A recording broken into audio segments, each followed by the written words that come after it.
Welcome to our show, Holding Ground. My name is Laura Richer. I'm a psychotherapist and the owner of Anchor Light Therapy Collective in Seattle, Washington. Each week, I'm joined by another therapist from the Anchor Light team to tackle important topics in mental health and psychotherapy.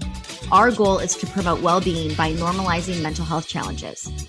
We are here holding ground for you every Monday morning at 9 a.m. on KKNW. Welcome to Holding Ground, where we bring you a little bit of everything in the world of therapy and positive mental health every Monday morning.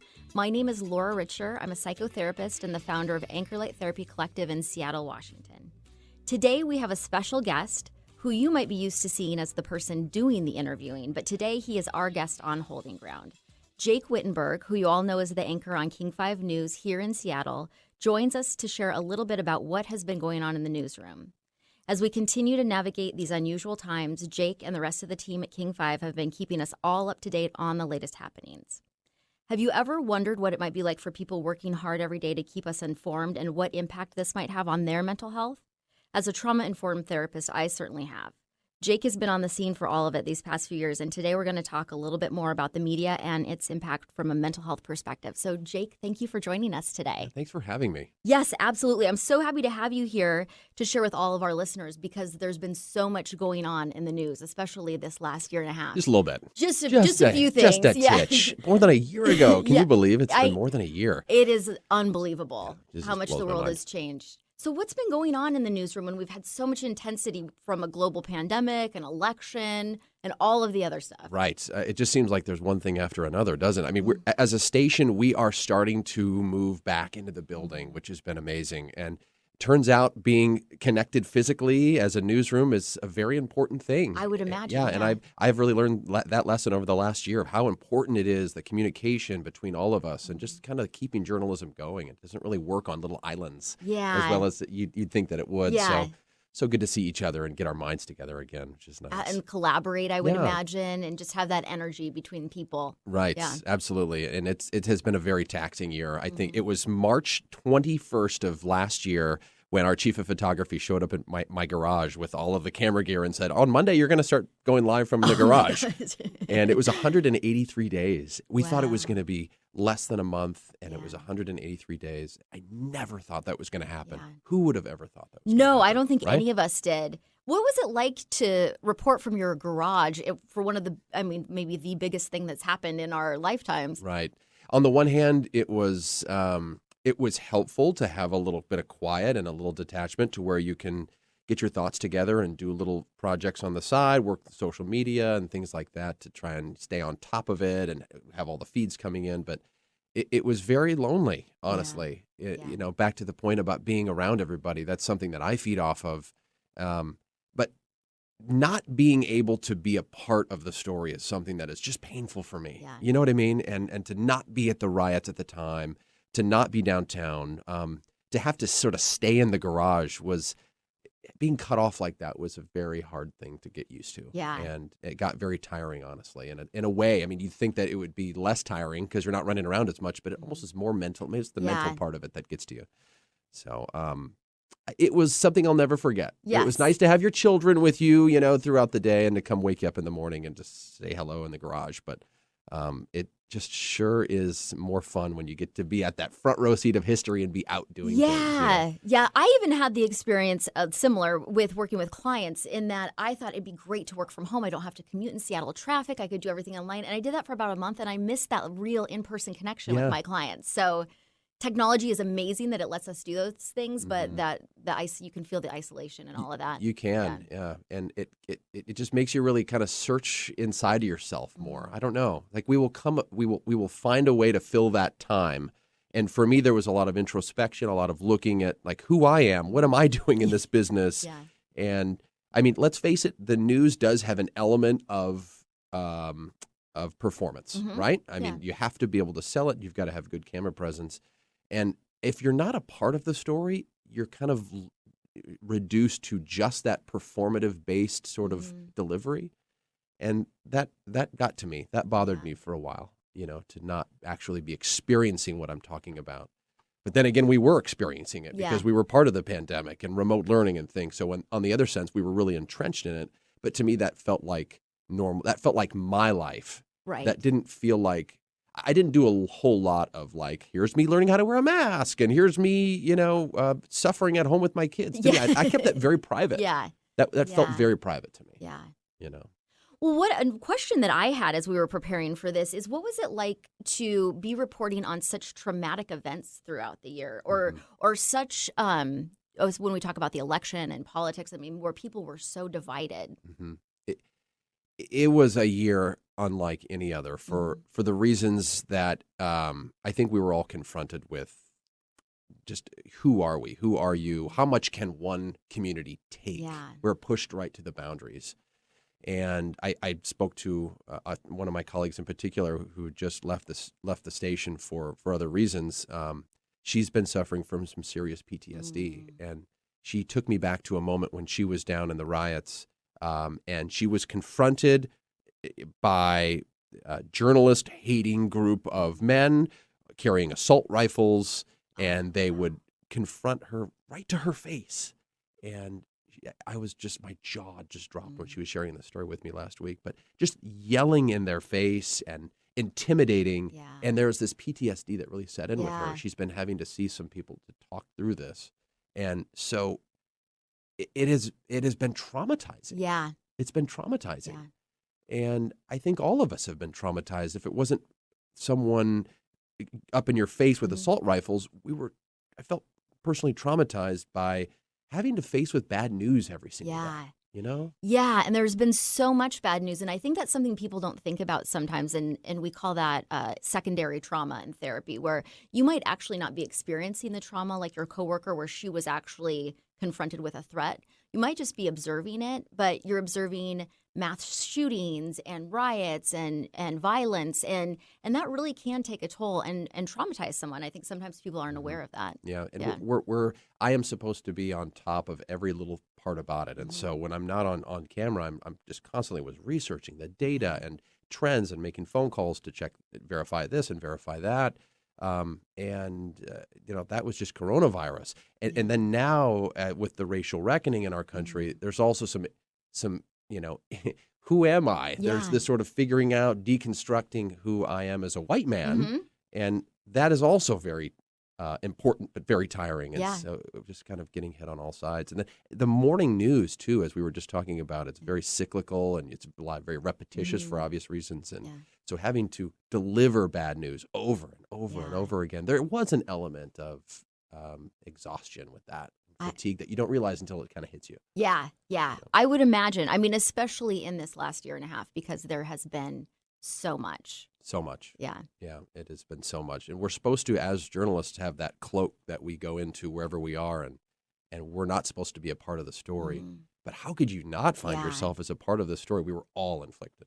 Did you notice your coworkers and people in your industry had a lot of burnout this last year? Or because you mentioned the one person who had that was confronted, but just even people just doing this day in and day out. Yeah, and it manifests itself in different ways. I mean, everybody deals with burnout in their own way, and whether it's I have to take a day off here and there, or it's I got into bike riding because I felt like that was a time that I could go disappear for 90 minutes and just no music, no nothing, just kind of zone out and let my brain decompress. And that has been actually very liberating to kind of exercise more and find ways an outlet. But other people have not been so lucky to find that. And so I think it does result in getting out of the business. It's interesting when I work with clients who are burned out is that they don't even realize they're burned out. They're functioning at a lower level and they can't understand why, but it's because they've been pushing themselves so hard. But you have this obligation to your job and your kids and your family, and so people sometimes don't realize that that's what they're experiencing. And you need to do those things, just like you did. Quiet your mind, go talk to somebody. But if you don't do those things, it can really have a negative impact. Yeah. So you're, I guess, point of advice, it's important to do that every day. You said, yes, to debrief. absolutely. Yeah, especially if you're experiencing high levels of stress, like everyone has been this last year and a half. We can't, our inclination sometimes is to just push ourselves to the edge, but that is not a good strategy long term. You're going to have a negative impact from that at some point. And I am the kind of, ask my colleagues, I've always been kind of the work hard, play hard guy. That was my mentality. And it was just, I always found myself able to try and work harder to get ahead. And when you're up against so much, it's hard to maintain that. Mm-hmm. I had a segment called Good News Tuesday that every Tuesday I would have a bunch of good news. I would just sort of scrape the barrel to find anything I could to give some people a little something different. Mm-hmm. And I couldn't continue it after a while because as you started to become more personally affected by the pandemic, Yeah. I lost a friend who died from coronavirus. Sorry. I couldn't possibly go on Right. to say, here's a bunch of good news. Yeah. I just couldn't connect those dots. Yeah. I appreciate the news trying to find some good news to share every time. I'll bring it back. Yeah. I'm going to bring it back. But yeah, when things, that's a hard thing too, to try to deny what is really happening. I mean, sometimes it doesn't feel like good news, especially what we've experienced this last year. It sure is nice to deliver the good news now, though. Honestly, it was a moment for tears when the CDC said, let's take the mask off. Yeah. A lot of side order of confusion, Sure. but it's just overwhelmingly good, positive in a lot of directions. And you get to announce that schools are back in now, Yep. and things are opening up, and so hopefully there's a lot more good news to report in the future. I hope so too. Yeah. I hope so too. Well, let's take a quick break, and when we come back, we're going to continue talking to King 5 News anchor Jake Whittenberg about what has been going on in the newsroom and in our communities during these unprecedented times. So stay tuned. We'll be right back. Welcome back. If you're just tuning in, you're listening to Holding Ground, and today we're talking with special guest King 5 News anchor Jake Whittenberg. As a journalist, Jake sees firsthand the impact these unnerving and historic times have had on our city. So, Jake, we've just been talking about what the impact has been with the pandemic, as well as all of the other things that are going on, political divisions, social unrest, homelessness. When you're out in the community, what are you seeing with the people that you interact with? Exhaustion. I was in a homeless camp recently where they were doing vaccinations, and I found, honestly, I love going to a lot of the tent cities and the tiny house villages because there is such a great sense of community that a lot of people don't see. And so I'm seeing this idea of getting back togetherness again, and people planning for the future and less uncertainty. But I also see a lot of acceptance for this new world that I think that we're entering now. And I've always called it the Great Reset because I feel like this has been a great time for people to sort of reevaluate, start afresh. I'm hoping that it's something positive. Yeah. That there are some good things that came through this downtime that we had that we can bring with us as we move forward. Yeah, I hope so. I hope people were able to strip the good out of it, and at the time that they were able to do that. Yeah. So much bad news for so long. We have to rise up at some point. Yes, I think. yes, move forward. Yeah. Well, like I said in our last segment, I love that you make an effort to report on the good news. And I love your YouTube channel because I think you really show the humanity of the people that are struggling with mental health issues, including addiction. And there was one story I was watching as I was preparing for this that I thought was really impactful about your barista that you see. Yeah. Yeah, thank God I found a 24-hour Starbucks that's open at 3 in the morning when I go to work every day. I That's didn't even been know a that blessing. existed. That's it's awesome. Yeah, Rose Hill and Kirkland. So I got to know my barista, Yvette, who was also working the same god-awful hours. And we became friends, and over time I found out that she has a son who's struggling with addiction. And so with her permission, she let me kind of document her story and her journey with her son. And it's been years of following that. So I appreciate you watching that because I felt like a lot of people were impacted. I haven't seen a story physically impact so many people as that. Yeah. With people identifying with her son and identifying with Yvette and a mother who's struggling. And so sadly, I think that they're still having a very tough time with this 3 or 4 years later. A lot of ups and downs. And that's one of the things that has come from the pandemic is a lot of people struggling with already having mental health issues, including addiction, that this is the isolation and the uncertainty has really triggered relapses and issues for people. Yeah, I've seen that a lot too. Yeah. I've seen that a lot too, especially with Yvette. So I'm definitely thinking about her. But what I thought was so interesting about that story is that her son entered rehab after you aired that story. Is that accurate? He did. I think it was his 3rd or 4th time entering rehab, which sadly is not a very unique story that happens quite a bit. Yeah. And so he is still fighting through it, and she's still finding ways to help him. Yeah. But that's such a great example of how the media can have a positive impact on the community, just educating people and highlighting resources. And I think my business, too, is experiencing an awakening, too, with the way that we tell our stories. So if you watch my YouTube channel, I try to tell stories as authentically and transparent as possible. Some might call it a vlog style, where it's like reality show. That's how I think people identify with getting their news now. And there is no fourth wall where the news anchors sit at the desk and we still sit at the desk and talk in really deep voices and wear suits and stuff. But there's this unveiling of real life, I think, that people really identify with. Yeah. That's what I'm going for. Yeah. Tell the truth. You got to tell what's really going on out there and get into it and stop talking at it from a distance. Yeah. Yeah, and I think I saw your piece on the homeless encampment as well on the news. And what I loved about that is just showing that community, showing those people. I know a lot of people are fearful of homeless people, and just seeing that they're living, they're getting their vaccinations, they're just showing a side of them that I think sometimes isn't represented can be really helpful, just in impacting how people view those issues. Mm-hmm. And I have a very unpopular view of the homeless issue in Seattle, where I have much more empathy than a lot of other people, because I feel like I've been in those conversations with the homeless enough to where they're victims too. Yeah. And we are experiencing a massive housing crisis and affordability crisis, and that's the byproduct of that. Yeah. So. And the fact that there is a lack of resources, that no one wants to be an addict, no one wants to be homeless. I saw a piece that you did interviewing a gentleman, and I think he said he was in his 50s. He was being moved. Do you remember that? Mm-hmm. It might have been from a few years ago. Anyway, it was I felt that it was very moving and really showed that, there's just a lack of resources. No one wants to be living like this. Yeah, I can't imagine the stress, too. Yeah. Every time I go to any of these camps, it's under an overpass or it's near a highway, and it's just this constant barrage of cars. I mean, that's stressful enough. And they were moved every week, and their belongings were moved to another location where they had to go back and find them. And there was a woman in that piece who was talking about how she didn't really trust the system. So even if there were other resources available. Yeah. So I think those are all important issues that we can have bigger conversations about. Yeah, and I think people would be surprised at the number of homeless among that population that are homeless at the moment, but will never be again. Mm-hmm. When they get out of this and they emerge from it in one way or another, you're catching people sort of at their low point. Right. And so why would you judge someone simply on their low point? Right. That just doesn't connect with me. Yeah. I don't get that. Yeah.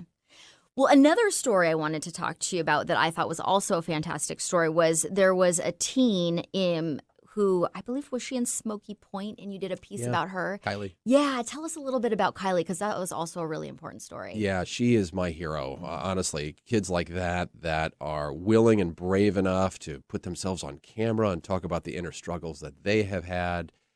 Kylie struggled with depression as a teenager, and I had an amazing chance to talk with her doctor as well. She is so frustrated by the social media, the expectations and things like that. Kylie expressed that as well. Just people only posting their best moments, right? Yeah. Right? Nobody posts the bad days. No. And so Kylie really struggled with that. And she had failed at suicide twice. And she's finally, I actually texted with her mom recently. She's doing really well now. She's emerged from it. Yeah. And so she's doing really well. And those kinds of pieces will highlight that for other teens who are having those same kind of struggles, especially now. Suicide rates are so much higher with the isolation and kids feeling alone and not knowing that other kids are struggling with the same thing, or that there are resources that are available to them, that it's okay to talk about these things. You're not weak. Yeah. Do you find that you're seeing more people anxious about going back too? So that has been very interesting. So the whole year I've been talking to people about isolation and how much they dislike that. But now that we're going back, that's a new thing that's coming up, is they don't feel comfortable. They're not sure what to trust in terms of information. Should I wear my mask? Can I trust the CDC? Are the vaccines effective? Are my kids going to be okay at school? Yeah, it's been a lot. And then especially for kids who they've been outside of their social circle for a year. And, you forget what it's like to be a teenager when you're an adult. That's really stressful to go back. Who are your friends going to be? How are you going to be performing in school? I feel that. I feel that just as there was this uncertainty and fear about having things stripped away from you, there's this fear and anxiety about having it all added back. Yeah. Right? Yeah. I don't, and it's not just being in a crowd again, which is anxious in itself. But what is it going to be like? Am I going to be able to keep up again? Anybody who has that keeping up with the Joneses, I think that's what it is. That's really flaring up right now, I feel. Yeah. No, I don't know. Yeah. What is the impact of this year been, and what is that going to look like moving forward? Expectations. What are we supposed to be perfect when we get back and Yeah. like nothing happened. Yeah. No way, right? Yeah. There's no way. You can, and the little impacts that stick, like when we were coming up to the studio today, the elevator opened and there was someone in it. And I thought, do I get in? Do I not get in? So weird coming up in the building, knowing how to interact. SNL just even did a skit on that. I don't know if you saw that. I feel like SNL's handling it pretty well. Yeah. Doing the best they can. Everyone was awkward at a party. So quarantine, that was weird. Yeah. Yeah, I just wonder about the expectations a lot, and where I feel like everybody's in the same boat. Yeah. And there's this element of, should we be putting on a performance of who we are anymore, or should we just be real? Yeah. I don't know if there's enough realness out there. Yeah. And I've never been able to put my finger on why that is. Well, I had a client who brought something up the other day that I thought was interesting, in that she feels fearful that she has certain boundaries about the pandemic and what she feels comfortable with, but that she's concerned about sharing that with other people because they're going to have different opinions. Maybe it's no big deal to them. Maybe they think she's too lax. And so she's kind of afraid to come out of quarantine because she doesn't know how people are going to respond to how she wants to handle it. Mm-hmm. And the judging. Can we all just agree that we're not going to be judging anymore? Yeah. It just feels like that would be extra helpful. Yeah. And for the kids as well. I've tried to put on a really brave face through all of this. Can't be done all the time. Yeah. But I wanted to try to be a good example for my kids about just being strong, getting through this, sticking with your core values, and just remembering that there's a lot that you can't control. Yeah. You have this column of the things you can control, this column of things you cannot control. Yeah. So put it in the other column if you can't control it. Yeah. Yeah. That's tough for kids to grasp that when their parents are struggling. Right. Exactly. Dude, and now that kids are transitioning back into school, what have you noticed has been really challenging for them? Oh, well, some of my daughter's friends are having sleepovers again. And that's one of those, like, honey, do we do this? And we've decided, no, not yet. Yeah. And so, why does this family get to do this, but we don't? Right. And you kind of explain, well, we're not ready for that. That's not our rules. Yeah. The mask thing, we've never gotten used to wearing masks. That's always a challenge. And, why can't I go over and play with Johnny? Having to explain why you can't play with your friends. It's tough for a 6-year-old and an 8-year-old to understand that. Yep. It's amazing, the resilience among kids, though, I will definitely say. Yeah. So grateful for the resilience of my children. Yeah. Yeah. Oh my gosh. Yeah, but for them to understand what's happening has been very interesting. I have nephews who are 7 and 5, and trying to explain to them that there's a virus and we can't go to McDonald's to play on the playground anymore. Right. They can't understand what that means. But then Yeah. there are things that I may never ever do again after what I've learned in the pandemic. Yes, and McDonald's Playhouse may be one of them. maybe one of those things. I agree. Yeah. And I'm we might wear masks in certain settings, Yeah. For the future. And I think, who knew that we spit so much? Yeah. All the newsroom has these big shields. I'm thinking, I didn't know we had so much saliva floating around here. Maybe we should pay attention to masks. from Yeah, now. even if COVID isn't the concern, we've got all of these other things that we'll still be dealing with ongoing. So there's no Right. question it's Maybe if we travel, I'll wear a mask. Yeah. It's not that big of a deal, I guess, in Yeah. that situation. But sure have learned a lot. I sure have learned a lot. It has been a wild year. Well, we're going to take another break, and when we come back, we're going to continue our conversation with Jake Whittenberg from King 5 News, so stay tuned. You're listening to Holding Ground on KKNW. Thanks for tuning in. You're listening to Holding Ground here on KKNW. May is Mental Health Awareness Month, and today we're talking to King 5 News anchor Jake Whittenberg about the media, mental health, and more. So, Jake, I've noticed with my clients, especially this last year and a half, that there's kind of been a negative impact on people's mental health from hearing all of this bad news. And I think sometimes that can have something to do with the way that it's reported. Sometimes it's maybe a little deceptive or inflammatory. What are your thoughts about that? Well, I definitely understand how news what you see on the news can inflict trauma, whether it's visually or just the constant barrage of the bad news. I guess I would say, we're just the messengers. Yeah. And it's an opportunity as journalists to just try to give the most unbiased information as we can. Let the viewer decide. And our job is not to know everything and to have the truth at all times. It is to constantly verify and be testing the truth. And so I always tell anybody that I talk with, remember, journalism is the only constitutionally protected occupation. And it's pretty profound if you think about Yeah. that. And it shines, light on the darkness, gives voice to the voiceless. And so I really, really believe in it. And I understand why people cry fake news. Mm-hmm. I think there are a lot of bad apples, for lack of a better term. Mm-hmm. There are a lot of outlets that have an agenda. I don't Mm-hmm. think that's all of them. Mm-hmm. I think local news has become more important than ever for Yeah. that reason too. Yeah, absolutely. So what has it been like for you as a journalist in this era of fake news to try to do your job? Has that made it more challenging? Yeah, Yeah. it has. And challenging in that you don't like to be called fake all the time. Mm-hmm. And when I say all the time, I mean all of the Yeah. time. We have a text line that people can reach us in the morning at the anchor desk, 206-448-4545. And it is very much filled every day with people that have something to say about journalism and fake news. And these are very divisive issues. Yeah. You know, I mean, the race issue in our country has been a divisive issue for hundreds of years. Mm-hmm. And we're working through this now more than ever. And so that's one issue. The coronavirus, it feels like when the CDC says one thing, a month later they say another thing because they're learning too. This is a Right. novel coronavirus. Yeah. And so who do people blame? They blame who told them, whatever we said a month Yeah. ago, even though at the time everyone thought, based on the best information, that was the truth that we had. Yeah. And Which so seems that's been really tough. obvious as we're learning there's going to be new information, but Mhm. not always the case, huh? Right. And I think a lot of people have been cooped up in their house. They have access to the internet, and everybody wants to be heard. Mm-hmm. Just naturally, as humans, we Yeah. want to be heard. And so people take their frustrations out on the people they can connect with and people that they think is to blame. And some people think that's the media. So Yeah. I don't believe that that's true. I think, we must be objective at all costs, but there are some issues that are black and white. I mean, I think a lot of news stations have taken a stand on vaccinations. They've taken a stand on masks, things that help the public good and public safety. And those can be divisive issues. Right. Yeah. Right. So- Yeah.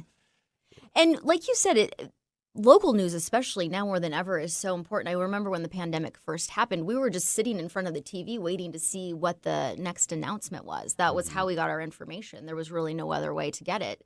So we need that as a public service. We don't want people shutting down the news. Right. Yeah. No, that has very dire consequences Yeah. in general. I mean, there are a lot. I think there's a lot of people that exploit news and exploit their platform for one agenda or another. I think those people are obvious. But like I said, we got into this business for the greater good and for I feel like as well it's a public service. Yeah. The news is getting out these press conferences that from health officials, and for me election day is one of the reasons we exist, to try to get results out. And so it's not I don't think it's the medium that's the problem as much as it is some people that are in a different realm. Right. If they're not in the unbiased news, they're trying to get their political beliefs out there. That's just a different genre of media right now. More entertainment based, it seems sometimes. Yeah, probably. And that's on both sides. Yeah. It's on both sides as well. Yeah. And like I said, that's why I think local news is as important as ever, because these are hardworking folks that are trying to get it right. Yeah. The business has been very corporatized too. And that's been frustrating to see it. I mean, there's fewer and fewer companies own more and more of the news stations in the country. And so that is frustrating to see. It's I miss the days of the old hometown. King 5 was locally owned, Miss Dorothy Bullitt. And those days are long gone. Okay. And that has a side product. I mean, it's a tough topic because I'm in love with news. My dad was a newspaper publisher. My mom was a reporter. Wow. It's been in my family. Times are changed, and these companies have to make a buck, and they have to sell a product. Yeah. You just have to not make yourself the product. you need to just continue to just stick to your guns and be unbiased. Bottom line. So is there pressure to report in a certain way or from a certain angle in some of these situations? Not with my company. Yeah, not with my company. There are other stations where corporate has more of their fingerprints on a lot of the coverage. I worked for one of those stations in a different market where they call them must airs, and you have to air certain things that the company wants you to air. It may not be in the greater good of your viewers, but so that's been frustrating, honestly, to see that happening. Yeah. When you get the complaint line calls coming in, what are the things that people are feeling stressed about? Because local news seems pretty neutral to me. Right. Yeah. honestly, we get a lot of people that say, why are the reporters in the field wearing their masks and they're Oh. out in the middle of nowhere? I'm like, I get what you're saying, but we have a corporate policy. Yeah. Like I said, people are, people think that they're being called a racist too. That's been a big point of frustration for a lot of people, that they feel like when we are doing stories about racial justice, about George Floyd, they feel like it's bias against white people. And that's a lot of the feeling that we get. Okay. We're getting into some heavy territory here. Yeah. But I'm just surprised at the amount of vitriol that comes out of this, and people that have negative things to say about Facing Race, which is our series on race relations. And it's surprising, honestly. Yeah. People get so upset and so worked up about it. Do they do that in an anonymous way, though? Are you actually interacting with them? Or are they just sending text messages to the line? That's the problem. A lot of it is anonymous, right? Yeah. I think a lot of what's happened on social media and the internet is just giving people a megaphone and a tool to do harm. And I don't like the anonymous aspect of it. That's very hard to take. If you have a lot of feedback, I feel like you should be putting your face or at least your name on it and having that conversation instead of just dropping bombs. Right. Yeah. Yeah, and I think with social media, for a long time now, we've been crazy. With the trolling and all of those kinds of things. And it'd be interesting to see sometimes if people would actually want to own those comments if you knew who was saying them. As much as I love YouTube and getting my work out there and all these great platforms, I actually love TikTok. I think it's really fun. I think it's, and you probably hear this all the time, but I feel like every problem in our life can all stem back to social media. It sure seems like that. It just feels that way. It just exacerbates problems. Yeah. Well, just the comparison, especially kids feel that, seeing, everyone's best day or what everybody has, making them feel less than. So that definitely is a problem that I see in my business, people comparing themselves. Whenever people start comparing themselves to other people, there's going to be problems. And that's what social media really is all about. Right. But on the flip side of that, I would never be out here getting my message out if there wasn't social media and things, YouTube, things where I could share information. Right. And I don't know what, we had one idea in the newsroom the other day. These software engineers, they should be taking an oath. Like maybe these engineers, these artificial intelligence especially, should be required to take an oath so that they're not using their, the online tool as a weapon. Right. And use it for the greater good. Yeah. I don't know. I just thought that was an idea we should try. I think that's a great idea. Take an oath that you're going to use the platform for good and not evil. Yeah. Well, because cyberbullying is a real issue that has, people have committed suicide because of people having a format to just get all of this negativity out there. Yeah. And now my daughter sees what I do and she loves it and she loves to take part in it, but she wants to get her own TikTok account. And then I need to explain to her why we're not going to get you a TikTok account. I don't want you on the internet. Yeah. I don't know where this goes. Right. The internet is a commercial entity, in my opinion, that it's just about all that it's good for. And I mean, in terms of just, what it is. Yeah. So. Yeah, that is so hard for parents. And I honestly missed social media when I was in high school in the 90s. And I am so grateful for that because who knows what kind of silly things we might have said that will still be out in the world today. So I really feel for these kids who are trying to navigate that, with not a full functioning adult brain and making some choices that could have really negative impacts. Yeah, that's such a critical part, not a fully functioning adult brain. Yeah. You haven't developed, what part of it haven't you developed? Well, you haven't developed the part of your brain that allows you to weigh out consequences fully. So that's why teenagers are so reckless, because they have very black and white thinking. If my boyfriend breaks up with me, I'm going to die. They can't see that there's going to be something beyond that. So that is what makes it so challenging with social media is I have clients who have kids who are posting, naked pictures of themselves on the internet or arguing with people on the internet. And these are kids that are like 14, 15 years old. So they have access, and then they're open to predators. I mean, that's a whole other show we could do. Right. Yeah. Exactly. Yeah. It's been a really important tool for the media, though, to get our message out there. But it sure does open up a lot of comments. Yeah. Two sides to everything, of course. Yeah. It's been quite the year, just back to what we were saying too, this trauma that we're all feeling and learning how to communicate with each other again in person. Yeah.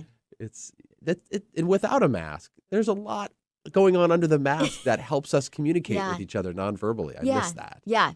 I do too, especially now that we aren't wearing masks in my office. There's clients who have taken their masks off, and I just had a totally different idea of what their face looked like. I didn't even really know what they looked like. It was like, oh, nice to meet you. Right. Yeah.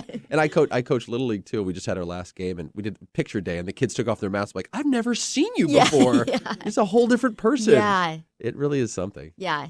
And I've also, on the flip side of that, heard people say that they like wearing the mask because they don't have to feel like they have to engage when they don't want to, that there's some like anonymity that comes with that. So people are feeling stressed about taking the masks off as much as they are about wearing them. That's interesting. Like you were saying, that like peeling away from Mm-hmm. going back into normal life, there's something anxious about that. And I wonder if we're going to get back to as full capacity as we were. Yeah. Because it felt really crowded then, and we've only, been yearning to be together again. I just wonder if there's going to be this problems because of that. We'll have to see. Yeah. I think it'll be slow. I think there are a lot of people that are still very hesitant, as much as there are people that are just ready to. Yeah. I had a client say to me that she just wanted to be like in a concert with other people sweating on her, like in a mosh pit. She just wanted to be with the people again. So there's that perspective. I miss mosh pits. That's the first one that I've heard. People sweating on me. That I could do without that probably. Yes, but, exactly. But not and missing then, the sweat. Yeah. And then other people who are still, I have clients who've not left their house still the entire year. And that, from a mental health perspective, is not good either. Wow. Yeah. Wow, that makes me sad Ordered to hear that. groceries, Yeah. and now there's a lot of fear. Anyone who had health anxiety has been very challenged. This fear of getting sick has been very challenged this year. No, I can't even. We had a girl on our, in my daughter's Girl Scout troop. They had to quit just because of that reason. They just couldn't participate in anything, and Because of anxiety. because of anxiety of health, and so I hope little Eloise is doing okay. Yeah, that's tough, That's- especially for little ones. Yeah. Well, Yeah. is there a permanent, lasting damage? Is what I guess we have yet to see, right? So Taking a year off. Yeah. So the only example that I have of that in my own mind is my grandmother, who passed away many years ago, was part of the Spanish flu, and she was a small child then. And she was an intense germaphobe her entire life. I mean, if we took care of us, we had to wash our hands incessantly. If she took us to a public restroom, she kind of TP'd the bathroom before she would let us use it. So I've thought about her a lot when this has been happening, that I think that did have a lasting impact on her entire life. Or this time off from school, for example, for kids, is remote learning going to stunt the growth of this generation? My kids, and I feel like a lot of other kids I know, have learned a lot more about resilience and getting good at dealing with bad news. To me, that's a skill I never thought I would need. But if you can get good at dealing with bad news, when bad news inevitably comes, it's going to be, there's less friction, I suppose, when it comes. Well, yes, being resilient and learning skills around tolerating stress are super important, and kids have had the opportunity to learn that this year. What I see as the negative impact of going back is if the system as a whole doesn't recognize that last year wasn't a normal year, and that they push these kids back in and expect them to be totally on par with whatever the standards are for their grade, and don't take into consideration that we're probably just not going to step back into this as normal. Right. Yeah. No, I totally see what you're saying. Yeah. And I don't know if the system is built for that either, because I think everybody was traumatized, Yeah. right? The principal to the crossing guard, to Yeah. the students in between. Everybody was dealing with the same. In a way, that's a blessing, Right. because there's no bias towards who was affected and who was not. Right. We're all affected. Yeah. Yeah, that's really something. A Yeah. global pandemic. This is what it's like. Yeah. We now know what it's like to live through such a A traumatic global event. pandemic. Yeah. I mean, we've had global pandemics before, but nothing like this, right? Yeah. Yeah. No one here to remember the last one, or not many people here to remember the last one. Right. They don't happen frequently enough Yeah. to learn lessons that we can pass down Yeah. onto our, kids and to the next generation. Every 100 years is not soon enough. Yeah, not enough time. Yeah. And you can't really wrap your mind around that, I don't think, unless you experience it. I remember my grandma talking about how they weren't allowed to play with other kids and they had to stay in their backyard. And I just thought, wow, that was weird in the old days. Like, I didn't. Right. think- It's interesting. We were just looking at this in the newsroom, that if you look at some of the curve, hospitalizations and deaths, at least the best curves that we had from 1918, and compare that to today's, Yeah. they're strikingly similar. And that's just human nature in play there in that curve. But we have a vaccine now, and the amount of vaccine hesitancy is making our curve look very similar to what it was in 1918 when we didn't have one. So Wow. That's trying to wade through what that means. interesting. But there you go. Yeah. Yeah. Well, and that's where I think responsible reporting is so important too, is that, people are getting conflicting information. And I've talked to people who are very pro-vaccine. I've talked to people who are not pro-vaccine, and they all have valid arguments of why that is Sure. based on the information they're taking in. Yeah, we have neighborhood gatherings once in a while frequently, actually. And one of our neighbors and her kids they do not get vaccines. And I just didn't understand that, the push to get vaccines so important right now. And so it's like, why can't you just, for your own sake, there's so much personal benefit in this vaccine. Yeah. And she had some very good reasons, health-wise, and things that she's seen with her own kids to make them not want to do it. Yeah. And I'm not one to judge that. Yeah. And so I understand when she explains it to me. So when you attach the personal stories to it, it makes more sense. So the problem is we need to get herd immunity. Yes. To a certain extent. Right. And it's like you said with the example that you gave, I have also worked with people who they have a very compelling argument and their fear around it is very real. And while that doesn't align with my own perspective, I don't judge that because I can see that that's where they're coming from. But like you, I want herd immunity so we can all engage in regular life again. There's always two sides of the story. Yeah. Back to journalism as it was. There's always two sides of the coin. And until you learn that other person's story or you go seek that other person's story, you really don't know. Yeah. It's so important. All right. Well, we're going to take one more quick break. And when we come back, we're going to continue the conversation with Jake Whittenberg. Thanks for tuning in. You're listening to Holding Ground here on KCAN-W. So as we've been talking about, May is Mental Health Awareness Month, and I am here with King 5 TV anchor Jake Whittenberg. And Jake, I know you've done a lot of stories on mental health in the past few years. And what is it that draws you to doing those stories? To me, it's the idea of giving a voice to the voiceless. Back to our friend Kylie we talked about earlier, a teenager who's been struggling with depression and anxiety. I felt a duty to give her a voice and a megaphone and to let her story be told, to maybe help. We say if it's going to help one life, of course it's worth doing the story, right? And so I feel like that's part of where our public service comes in. We should feel a duty in the media to let these stories be told and give them the time they need so that others of our members of our audience can tune in and maybe identify with Kylie and maybe see a little bit of their struggle in her and maybe find ways to deal with that in their own lives. And I love getting on professionals on air. You've been on New Day Northwest before and just getting experts on to talk about, help us navigate through all of this. It's so important. And it's so helpful to destigmatize. Everyone has mental health issues, whether you have serious mental health issues or maybe you just suffer from depression or anxiety. Everybody is going to have some sort of, or trauma is going to have some sort of mental health issue in their life. And the more we can talk about it, it will destigmatize it so that people will seek help and resources. The real shame that I see is when people don't seek resources and the outcome really can be deadly. Yeah. So, I feel like, and I wanted to ask you this as well, but I have felt the darkness creep in my own life, and you start to self-examine who you are, and one day you wake up and you go, oh my God, am I depressed? Am I depressed right now? I'm showing all of the symptoms for this. And I feel this horrible feeling of imposter syndrome. And I feel like that is so real. And for the first time in my life, I feel like I've had that darkness creep into a point where it gets scary. And that's been a difficult thing in my life to deal with, frankly. And because people don't always want to talk about that or they view it as a weakness, they start to think, well, there's something wrong with me, so I need to hide this, I need to power through it or deny it. And that actually is the worst approach. There are resources. I'm, of course, a big fan of people going to therapy, but there are all kinds of different things that you can do to take care of your mental health. And I don't see your mental health as any different than your physical health. So when somebody comes to me and they say, gosh, I'm having panic attacks. Maybe I'm going crazy. Maybe I've lost my mind or I'm not trying hard enough. It's like, well, no, it's like you threw your back out and you just needed it to heal. You have thrown your nervous system out and you need it to heal. And there are things that you can do to really take care of that.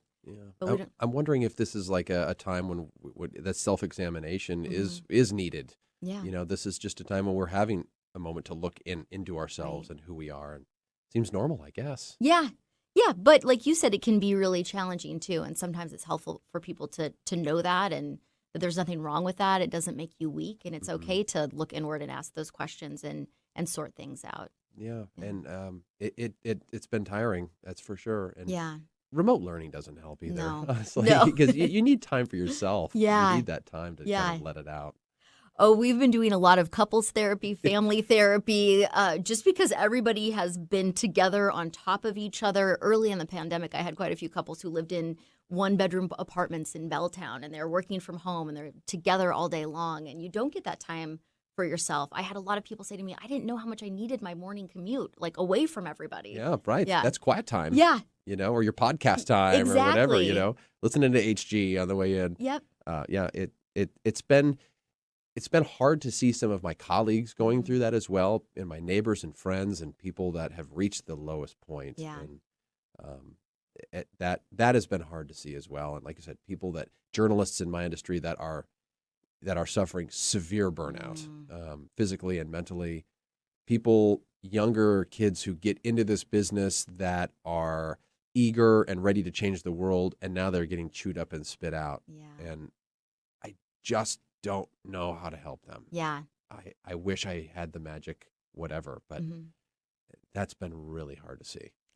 Well, I think one of the things is that we can just talk about it. We can talk about burnout, and that burnout is going to be a normal part of living in a global pandemic and all of the things that are going on in the world right now. And again, that it's not a weakness, that we all experiencing these kind of challenges. And there are different ways to treat them and work through them. And I think the media can be a real ally in helping people with mental health issues and just talking about it and bringing light to these situations. Yeah.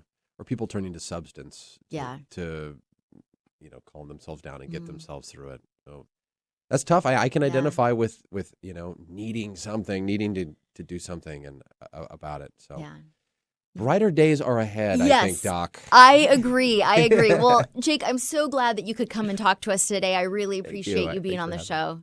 Yeah, I appreciate the time. I hope that this helped anybody listening understand what we're going through and understand how we might be able to help. So I just thanks for the time. I think it did. Thank you so much for sharing. We're out of time for today. Thanks, Jake, for joining us, sharing your insight, and helping bring attention to Mental Health Awareness Month. We'll be back next week to continue the conversation, so be sure to tune in for another episode of Holding Ground here on KKNW. Have a great week.